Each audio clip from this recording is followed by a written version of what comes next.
अस्सलाम वालेकुम एवरीवन। उम्मीद है कि आप लोग सब खैरियत से होंगे और खुशबाश होंगे। तो पाकिस्तानी क्रिकेट बोर्ड ने, पाकिस्तानी क्रिकेट सिलेक्शन कमेटी ने, मैं अगर ये कहूँ, थोड़ा दुरुस्त कर लेते हैं इसको, वर्ल्ड कप के 15 रुकनी स्क्वाड का ऐलान कर दिया।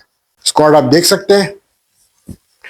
फ़खर जमान, साहबजादा फरहान, साइम अयूब, बाबर आजम, सलमान अली आगा, उस्मान खान, ख्वाजा नाफे, शादाब खान, मोहम्मद नवाज, फ़हीम अशरफ, शाहीन शाह अफरीदी, नसीम शाह, उस्मान तारिक, अबरार अहमद।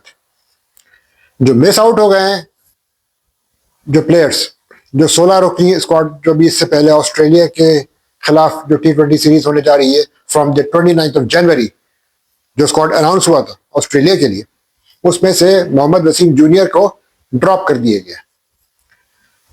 सुफियान मुकीम स्क्वाड में जगह बनाने में नाकाम रहे, और सबसे बढ़कर हारिस रऊफ, जिनके बारे में खबरें आ रही थी काफी दिनों से कि हारिस रऊफ को ड्रॉप किए जाने का इम्कान है, तो बिल्कुल ऐसा ही हुआ। हारिस रऊफ को ड्रॉप कर दिया गया। फास्ट बॉलर्स अगर आप देखें तो शाहीन शाह अफरीदी, नसीम शाह और सलमान मिर्जा, इन तीन पर हमारी टीम जो है वो रिलाय करेगी। फास्ट बॉलिंग ऑप्शंस हमारे पास ये हैं। फ़हीम अशरफ भी है मीडियम पेसर के एतबार से, फ़हीम अशरफ भी बॉलिंग करते हैं। उसके अलावा स्पिनर्स में अगर आप देखें तो अबरार अहमद, उस्मान तारिक, शादाब खान और मोहम्मद नवाज, 4 स्पिनर्स हम लेके जा रहे हैं, जिनमें से 2 ऑलराउंडर्स हैं, मोहम्मद नवाज और शादाब खान, और 2 स्पेशलिस्ट स्पिनर्स हैं, अबरार अहमद और उस्मान तारिक। पाकिस्तान इस बार स्क्वाड में स्पेशलिस्ट विकेट कीपर के बगैर जाएगा। कहा ही जा रहा है कि उस्मान खान को बतौर विकेट कीपर खिलाया जाएगा। उस्मान खान वैसे तो ऑलरेडी प्लेइंग 11 में जगह बनाते हैं। उस्मान खान को एज ए विकेट कीपर के तौर पर भी अपने फराइज सर अंजाम देने होंगे। वैसे तो साहबजादा फरहान और ख्वाजा नाफे के हवाले से भी बातें होती हैं कि ये भी विकेट कीपिंग के फराइज सर अंजाम दे सकते हैं, लेकिन this team management is more relying on Usman Khan rather than Khawaja Nafay और Sahibzada Farhan as far as the wicket keeping is concerned. Fakhar Zaman है। ओपनर्स में अगर आप देखें तो साइम अयूब और साहबजादा फरहान ऑब्वियसली ओपन करेंगे। नंबर 3, नंबर 4, नंबर 5 पे कौन आकर खेलता है, ये तो सिचुएशन के ऊपर डिपेंड होगा। आया नंबर 3 पे सलमान अली आगा आएंगे। हालांकि सलमान अली आगा ने जो लास्ट T20 खेला गया अगेंस्ट श्रीलंका, उसमें 375 की स्ट्राइक रेट के हिसाब से बैटिंग की थी, जो कि बिल्कुल चौंका दिया था सबको। उन्होंने ये कारनामा कोई भी ऐसा बैट्समैन सर अंजाम नहीं दे सका जो सलमान अली आगा ने सर अंजाम दे दिया उस मैच में। अब नंबर 3 में सलमान अली आगा आएंगे, ये बाबर आएंगे, ये फ़खर जमान आएंगे। इनमें से शफलिंग होगी, और फर्स्ट 2 जो पोजीशन है वो कंफर्म है ओपनर्स की, साइम अयूब और साहबजादा फरहान की, और उसके बाद जो भी नंबर्स है वो शफल होते रहेंगे as per the situation demands.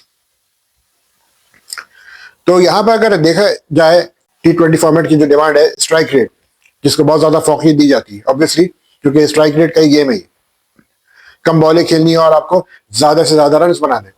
Sri Lanka में पाकिस्तान खेलेगा, श्रीलंका के शहर कोलंबो में पाकिस्तान सारे मैचेस खेलेगा। पाकिस्तान एक ही शहर में स्टेशन रहेगा। 2 वेन्यूज हैं कोलंबो में जहां मैचेस होंगे, लेकिन पाकिस्तान एक ही होटल में स्टेशन रहेगा, बिल्कुल उसी तरह जिस तरह इंडिया चैंपियंस ट्रॉफी 2025 में दुबई में स्टेशन रहा था, दुबई के एक ही होटल में स्टेशन रहा था। तो ये एक एडवांटेज है पाकिस्तान को ज़्यादा ट्रैवलिंग करने की ज़रूरत नहीं है। लेकिन पाकिस्तान को अपनी क्रिकेट किस तरह से इवॉल्व करनी है, ये अभी भी जहन में लोगों के एक सवालिया निशान है, क्योंकि 2024 के वर्ल्ड कप के बाद से लेकर अब तक पाकिस्तान ने 24 मैचेस हारे हैं और 20 मैचेस जीते हैं। इवन के 50% भी हमने मैचेस नहीं जीते, मोर देन 50% हमने मैचेस हारे हैं। बड़ी टीमों के खिलाफ हमने इतनी कोई मुतासिर कुन कामयाबी नहीं दी। तो ये एक बहुत बड़ा सवालिया निशान है। हमने मैक्सिमम मैचेस जो जीते हैं वो मोस्ट प्रॉब्ली लो रैंक टीमों के खिलाफ जीते हैं। जब बड़ी टीमों की बात आती है, जैसे एशिया कप में इंडिया से हम तीनों मैचेस हारे थे इंक्लूडिंग द फाइनल, बाकी जो लो रैंक साइड थी उनसे हम जीते थे। ये एक बहुत बड़ा सवाल या निशान है लोगों के जहनों में कि जब पाकिस्तान का मुकाबला बड़ी टीमों से होगा तो पाकिस्तान कहाँ स्टैंड करेगी, क्योंकि वर्ल्ड कप में पाकिस्तान के साथ इंडिया है, बाकी तो नॉन टेस्ट प्लेइंग नेशन है। लेकिन पाकिस्तान, आपको याद है कि 2024 के वर्ल्ड कप में यूएसए से भी हार गया था। तो ये है एक सवाल मेरे आपके हम सबके जहनों में कि बस पाकिस्तान लाज रख ले इस बार, क्योंकि 2024 के वर्ल्ड कप में भी पाकिस्तान पहले राउंड में बाहर हुआ था, 2023 में भी हम लोग बिल्कुल ही नीचे की पोजीशन में फॉल किए थे, और 2024 के वर्ल्ड कप 2025 में भी हम 2 मैचेस खेलकर पहले राउंड में बाहर हो गए थे। एग्जिट 2 मैचेस के बाद ही पाकिस्तान एग्जिट हो गया था। तो अब फैंस जो हैं वो ये अफोर्ड नहीं करेंगे कि पाकिस्तान इस बार भी पहले राउंड में ही एग्जिट हो जाए, और खुदा न खास्ता अगर एग्जिट हो गया तो मीडिया बैकलैश किस तरह से आएगा वो आप सब जानते हैं, क्योंकि अब कोई लेम एक्सक्यूज नहीं है। ऑल्दो देखा जाए तो 2024 के वर्ल्ड कप में से जिन प्लेयरों ने रिटेन किया है, वो प्लेयर जिन्होंने 2024 का वर्ल्ड कप भी खेला, 2021-22 का वर्ल्ड कप भी खेला, उनमें शाहीन शाह अफरीदी, नसीम शाह, बाबर आजम और गालिबन मोहम्मद नवाज, ये चार प्लेयर्स ऐसे हैं जिन्होंने लास्ट 2024 का वर्ल्ड कप भी खेला था। ये शादाब खान भी, इंक्लूडिंग शादाब खान, 5 प्लेयर्स।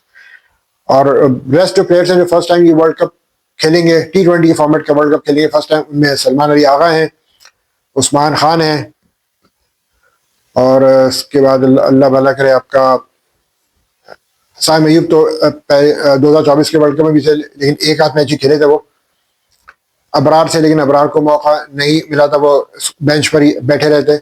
उस्मान तारिक हैं, मोहम्मद सलमान मिर्जा हैं, फ़हीम अशरफ हैं, साहबजादा फरहान हैं, इवन फ़खर जमान भी 2024 का वर्ल्ड कप खेले थे। तो ये चंद प्लेयर ऐसे हैं जो कि फर्स्ट टाइम वर्ल्ड कप खेलेंगे।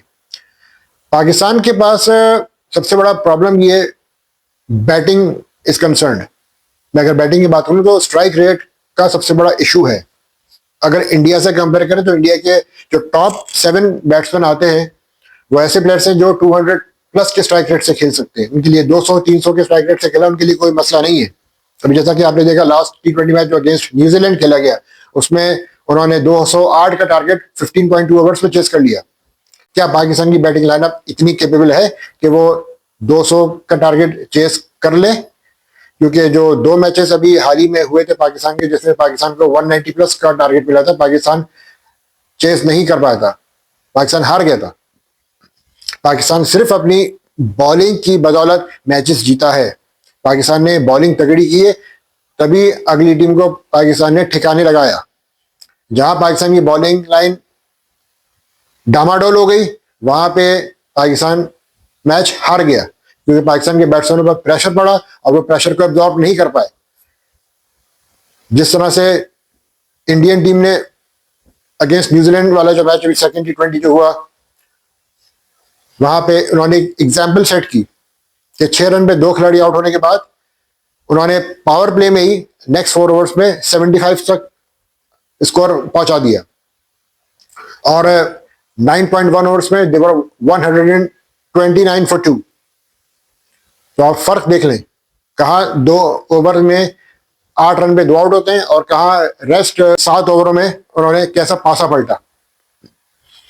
16 रन पर ओवर के हिसाब से उन्होंने रन बनाए, क्योंकि पाकिस्तानी बैटिंग लाइनअप इस काबिल है कि 16 रन पर ओवर के हिसाब से रन स्कोर करे, क्योंकि जिसका भी हम एवरेज बैटिंग स्ट्राइक रेट देख लें वो या तो 120, 125, 130 या 135 के लगभग है। शादाब खान एक वाइड प्लेयर है जिनका स्ट्राइक रेट 140 या 144 या 140 के लगभग आता है। हसन नवाज को टीम में नहीं मौका दिया गया। हसन नवाज का स्ट्राइक रेट अगर हम देखें तो वाहिद ऐसा प्लेयर है जिसका एवरेज बैटिंग स्ट्राइक रेट 150 है, लेकिन हसन नवाज को हमने सिलेक्ट नहीं किया। हालांकि हमारे यहाँ के जो टीम मैनेजमेंट है वो हसन नवाज पे एक वक्त ऐसा था कि वो रिलाई करते थे कि मिडिल में आके ये तेज खेलेगा, और आज हसन नवाज टीम का हिस्सा नहीं है, जो कि एक बहुत बड़ा सेटबैक है। हसन नवाज की जगह गालिबन हम या तो शादाब खान या उस्मान खान पर कर रहे हैं रिलाई। उस्मान खान बैटिंग के एतबार से अब तक कोई ऐसी खातिर खा कारकर्दगी का मुजाहरा नहीं कर सके। उस्मान खान भी आते हैं तो टाइम लेते हैं।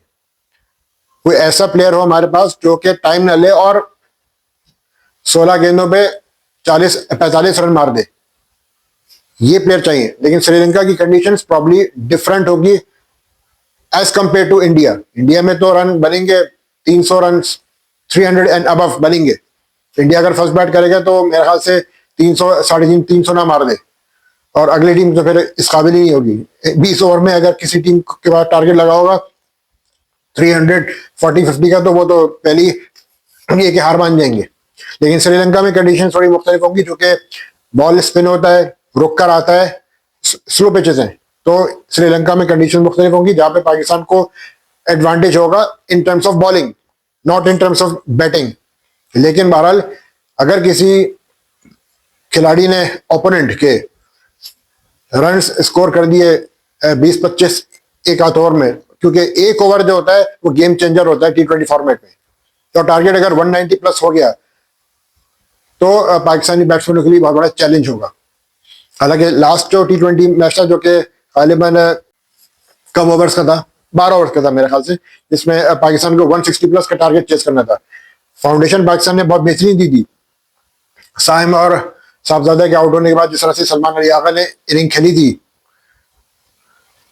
तो एक फाउंडेशन सलमान अली आगा ने बिल्डअप कर दी थी। लेकिन उसके बावजूद हमारे जो आने वाले बैट्समैन थे उस अपॉर्चुनिटी का फायदा नहीं उठा सके थे। उस्मान खान ने नहीं फायदा उठाया, और इवन ख्वाजा नाफी ने फिर बहुत अच्छी बैटिंग की थी मोहम्मद नवाज के साथ मिलकर, तो ख्वाजा नाफी को इस बार टीम में मौका दिया गया है। ये एक अच्छी सिलेक्शन है टीम मैनेजमेंट की तरफ से। तो क्या ख्वाजा नाफी टीम में जगह बना पाएंगे या नहीं, वो एक सवालिया निशान है। इस बार बाबर आजम को भी किया select. Obviously Babar Azam is an anchor player, और बाबर आजम या तो 3 या 4 नंबर पे खेलेंगे, जिनका काम सिर्फ लेके चलना है, एक एंड को संभाले रखना है, और अगले को ये मोटिवेट करना है कि भाई तू खुल के खेल, मैं एक एंड संभाल के रखता हूँ ताकि विकेटें सेफ रहें। क्योंकि हमारे यहाँ क्या तो इस तरह का भी सिलसिला होता है जी कि अगर आउट होना शुरू हो जाते तो फिर तू चल में आया वाला हिसाब हो जाता है। मोहम्मद हारिस नहीं जगह बना सके। हालांकि मोहम्मद हारिस एक ऐसे प्लेयर थे कि जिनको अगर ओपनिंग में खिलाया जाता शुरू से पूरे साल 2025 में ओपनिंग में ही खिलाया जाता, क्योंकि मोहम्मद हारिस एक ऐसा प्लेयर है कि जो पावर प्ले में खेलना जानता है, और पावर प्ले में क्योंकि फील्ड सारी क्लोज होती है, तो उसके पास एक अपॉर्चुनिटी होती है कि वो 200 प्लस के स्ट्राइक रेट से बैटिंग करे। लेकिन हमने मोहम्मद हारिस के साथ ज्यादती की। अगर टीम मैनेजमेंट की भी बात करूं तो मोहम्मद हारिस को कभी मिडिल में खिलाया, कभी लोअर डाउन द ऑर्डर खिलाया। तो मोहम्मद हारिस के साथ हमने सही ट्रीटमेंट नहीं किया। He is just like Abhishek Sharma, उसका स्टाइल वही है। मैं नहीं कह रहा कि अभिषेक शर्मा जैसा उसका कैलिबर है, क्योंकि अभिषेक शर्मा और फिन एलन, टिम सैफर्ड, ये इस तरह के प्लेयर हैं जो कि 35 बॉल पे 80-85 रन मारना जानते हैं। मोहम्मद हारिस इस तरह का प्लेयर है। अगर मोहम्मद हारिस से सिर्फ ओपनिंग करवाते और उसको कहते भी कि 6 ओवर का तुम्हारे पास पावर प्ले का टारगेट है और आपको कम से कम 75 to 80 रन का टारगेट रखना है पावर प्ले में 6 ओवर के, तो मोहम्मद हारिस को वहां पर ओपनिंग ही करवाते, उससे उसकी पोजीशन में छेड़छाड़ ना करते। लेकिन हमारे टीम मैनेजमेंट में पता नहीं क्या, मैं क्या बोलूं कि उन्होंने उन 2 प्लेयर्स को ओपनिंग स्लॉट में रखा हुआ है जो कि थोड़ा टाइम लेते हैं, फिर उसके बाद एक्सेलरेट करते हैं।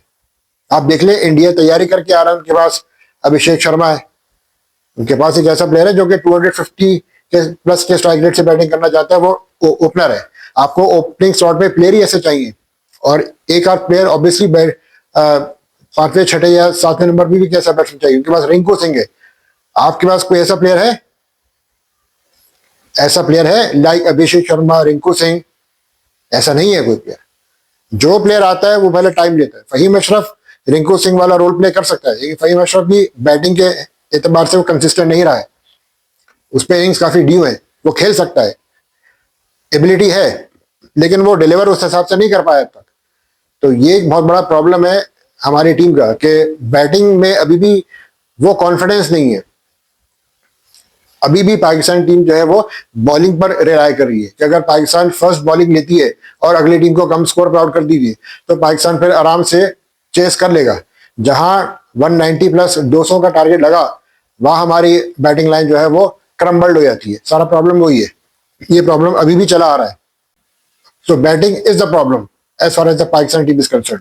मैं अगर बात करूं फखर जमान की, फखर जमान का बैटिंग स्ट्राइक रेट भी 130s में, जो कि शॉकिंग है। वो ऐसा प्लेयर है जो ग्राउंड के चारों तरफ खेलता है, लेकिन चूंकि वो भी एज एन ओपनिंग बैट्समैन रहा है, स्पेशलिस्ट ओपनर है, लेकिन उसकी पोजीशन भी जो है वो डिस्टर्ब कर दी। उसको मिडिल ऑर्डर में हमने जो है वो T20 फॉर्मेट में दिया मौका, तो उसकी बैटिंग फॉर्म जिसकी वजह से बिल्कुल ही आगे पीछे हो गई। ओडीआईज में फखर ओपन करता है, लेकिन हमारे पास अभी तक कोई ऐसे मिडिल ऑर्डर का बैट्समैन अगर आप देखें तो स्क्वाड में बाबर आजम और सलमान लियाका जो कि मिडिल ऑर्डर के मंजे हुए प्लेयर हैं, लेकिन इनको भी अपने खेल को इवॉल्व करना होगा, बहुत भारी जिम्मेदारी होगी इन पे। सिचुएशन के अकॉर्डिंगली, सिचुएशन के डिमांड के हिसाब से खेलना होगा हर प्लेयर को। टीम तो आपकी अब सिलेक्ट हो गई है और अगली टीमें जो आ रही हैं उनके पास भी एक्सप्लोसिव बैट्समैन हैं, लेकिन हमारे यहाँ के जो प्लेयर है साइम अयूब कैलिबर है। मुझे याद है कि न्यूजीलैंड के खिलाफ एक दो बार साइम अयूब ने 8 गेंदों में 28 रन बनाए थे, तो साइम अयूब में वो कैलिबर है। लेकिन साइम अयूब भी अब रन चूंकि इतने ज्यादा उसके T20s में होते नहीं है और बैटिंग एवरेज उसका काफी खराब है, तो जिसकी वजह से साइम अयूब भी जो है वो टाइम लेता है। लेकिन ये सिचुएशन ऐसी है कि आपने पावर प्ले में तो टाइम नहीं लेना, आपने पावर प्ले में एक्सप्लोसिव स्टार्ट ही देना है। अगर मिनिमम 65, 70, 75 के दरमियान अगर आप रन बनाएंगे 6 ओवर में, तभी आपकी फाउंडेशन डेवलप हो पाएगी। और अगर आपने पावर प्ले में वही 40, 45, 50 बनाए तो बात नहीं बनेगी। बॉलिंग के एतबार से डेथ ओवर्स में जैसे कि हारिस रऊफ ने हमेशा मार खाई, इस बार हारिस रऊफ को उसकी वजह से मौका नहीं दिया गया। हालांकि बिग बैश में he was the leading wicket taker. Shaheen Shah Afridi ने तो बिग बैश में कुछ नहीं किया और नसीम शाह ने भी कोई खास ऐसी परफॉर्मेंसेस नहीं दी, फिर भी नसीम और शाहीन शाह पर रिलाई किया जा रहा है। हारिस रऊफ को मौका नहीं दिया। सलमान मिर्जा पर रिलाई किया, और Salman Mirza is very good bowler, उसने परफॉर्मेंसेस भी दी है। तो ये वजह है कि डेथ ओवर्स में सलमान मिर्जा पर करेंगे रिलाय और नसीम शाह पे शायद। इवन शाहीन शाह अफरीदी को भी हमेशा मार पड़ी है डेथ ओवर्स में। शाहीन शाह अफरीदी शुरू के ओवर्स का बॉलर है, ओपनिंग और पहले दूसरे ओवर में वो विकेट ले गए तो ले गए, अगर उन्हें पहले या दूसरे ओवर में विकेट ना मिली तो शाहीन शाह अफरीदी को भी मार पड़ती है। प्रॉब्लम सारा ये है। तो यहाँ पर सलमान मिर्जा पर काफी प्रेशर होगा as far as the death overs is concern, और even Naseem Shah as well. Spinners में उस्मान तारिक हैं, बरार अहमद हैं, तो ये एक अच्छा कॉम्बिनेशन होगा पाकिस्तान के पास। अब आया पाकिस्तान 2 फास्ट बॉलर्स के साथ जाता है, 2 फास्ट बॉलर्स के साथ जाएगा तो फिर एक एडिशनल स्पिनर भी रखेगा पाकिस्तान। लेट्स सी, पाकिस्तान के पास कॉम्बिनेशन तो अच्छा है। बॉलिंग एक ऐसा हथियार है जो पाकिस्तान, जिसके जरिए पाकिस्तान अगली टीम पर वार कर सकता है। So anyways, wish Pakistan team the best of luck, हम बेस्ट ऑफ लक ही कह सकते हैं। और टीम का ऐलान तो हो गया, जिस तरह से कल चेयरमैन साहब ने कहा था जी कि हुकूमत के फैसले पर हम रिलाय करते हैं, जैसा हुकूमत हमें कहेगी हम वैसा ही करेंगे। उसके बाद फिर वर्ल्ड कप के स्क्वाड का भी ऐलान कर दिया। तो अभी भी लोगों के जहन में सवाल है कि यार कि हम जाएंगे या नहीं, हमारी टीम जाएगी वर्ल्ड कप खेलने या नहीं। मगर उसका जो जवाब यही दिया आखिर जावेद साहब ने कि हमारा काम तो टीम सिलेक्ट करना है, और ये तो फिर मामला in between the PCB and the government, वो फिर वही फैसला करेंगे कि जाना है कि नहीं। हमने जो अपना काम था वो कर दिया। Anyways, all the best Pakistan team. मैं तो यही कहूंगा कि आप वर्ल्ड कप खेलने जाएं और ग्राउंड में जाके जवाब दें, बिलखुसूस इंडिया को। जब तक इंडिया को नहीं हराएंगे वर्ल्ड कप में तो भाई बात नहीं बनेगी। मैं फिर कह रहा हूं, इंडिया को हराना होगा, तभी आपकी धाक बैठेगी। जब तक आप इंडिया को नहीं हराएंगे तब तक बात नहीं बनेगी। इंडिया को हराएंगे तभी आपका होल्ड आईसीसी पर और दुनिया क्रिकेट पर ज्यादा मजबूत होगा, तब आपका मौकफ भी मजबूत होगा। आपका मौकफ आईसीसी में तो बात आपने रखी है नो डाउट, लेकिन मजीद आपका मौकफ उस वक्त ज्यादा मजबूत होगा, उस वक्त कमांडिंग होगा, जब आप ऐसी तगड़ी क्रिकेट खेलोगे कि आप बड़ी टीमों को हराओगे, इंक्लूडिंग इंडिया। जब तक India, Australia, England, south Africa, New Zealand इन टीमों को नहीं हराओगे, आपका आईसीसी में स्टांस कभी भी उस लेवल तक मजबूत नहीं होगा। आपको तगड़ी क्रिकेट खेलनी है, आपको क्वालिटी क्रिकेट खेलनी है, तभी आपका स्टांस आईसीसी में बहुत ज्यादा मजबूत रहेगा, तब आप जाके अपनी बात मनवाने के काबिल रहोगे। ये बात ध्यान में रखिएगा। क्वालिटी क्रिकेट इस वर्ल्ड कप में पाकिस्तान पर बहुत ज्यादा प्रेशर है। अगर पाकिस्तान ने क्वालिटी क्रिकेट नहीं खेली इस वर्ल्ड कप में, तो आने वाले वक्त में पाकिस्तान का स्टांस आईसीसी में बहुत कमजोर हो जाएगा। ये मेरी बात आप लिख लो। बांग्लादेश के साथ जो हुआ उसकी वजह यही है कि बांग्लादेश क्वालिटी क्रिकेट नहीं खेलता आ रहा है पिछले चंद सालों से, जिसकी वजह से बांग्लादेश को ये खमियाजा भुगतना पड़ा, चाहे मानो या ना मानो।